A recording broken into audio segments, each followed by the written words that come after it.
అమ్మవారికి పుట్టింటి సార శ్రీశైలంలోని శ్రీ మల్లికార్జున సమేత శ్రీ భ్రమరాంబికా దేవికి ఏటా ఉగాది ఉత్సవాలకు పుట్టింటి నుంచి సార తీసుకురావడం ఆనవాయితీ. ఈ ఏడాది కూడా అమ్మవారి పుట్టినిల్లుగా భావించే కర్ణాటక నుంచి భక్తులు సార తీసుకొస్తున్నారు. పసుపు, కుంకుమ, గాజులు, వస్త్రాలు, ఒడి బియ్యాన్ని అమ్మవారికి సారెగా సమర్పిస్తారు. ఇందుకోసం కర్ణాటక నుంచి వేల సంఖ్యలో భక్తులు నల్లమల అడవిని దాటుకుంటూ పాదయాత్రగా తరలివస్తున్నారు. వీరిలో మహిళలు, చిన్నారులు కూడా ఉన్నారు. కన్నడ భక్తులతో నల్లమల పరిసరాలు కిటకిటలాడుతున్నాయి.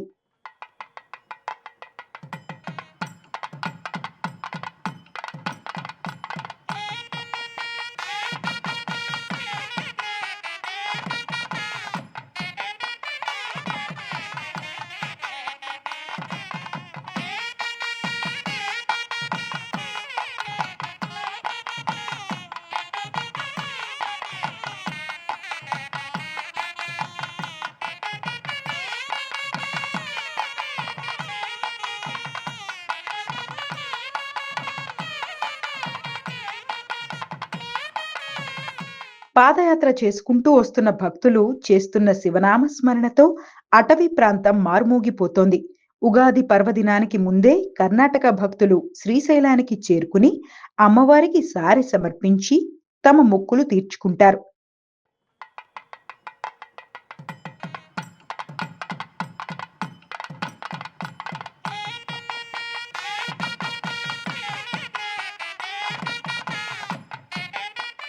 కాళ్లకు కర్రలు కట్టుకుని పాదయాత్రగా కర్ణాటక రాష్ట్రం నుంచి పలు ప్రాంతాల నుంచి భక్తులు పాదయాత్ర చేసుకుంటూ వస్తున్నారు.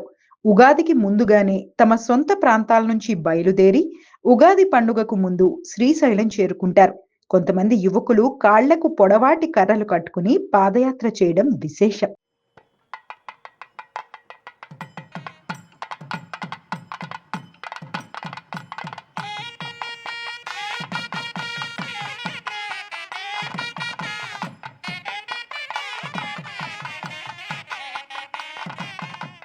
భక్తుల పాదయాత్ర నల్లమలలోని దట్టమైన అటవీ ప్రాంతం నుంచి కొనసాగుతుండటంతో అటవీ శాఖ అధికారులు భద్రతా ఏర్పాట్లు చేశారు. ఒంటరిగా పాదయాత్ర చేయవద్దని, గుంపులు గుంపులుగా పాదయాత్ర చేయాలని సూచిస్తున్నారు. అడవిలో వన్యమృగాల దాడులు నివారించేందుకు చేతిలో కర్రలు ధరించాలని సూచిస్తున్నారు. మరోవైపు ఉగాదికి 10 రోజుల ముందు నుంచే శ్రీశైలం క్షేత్రానికి భక్తుల తాకిడి మొదలైంది.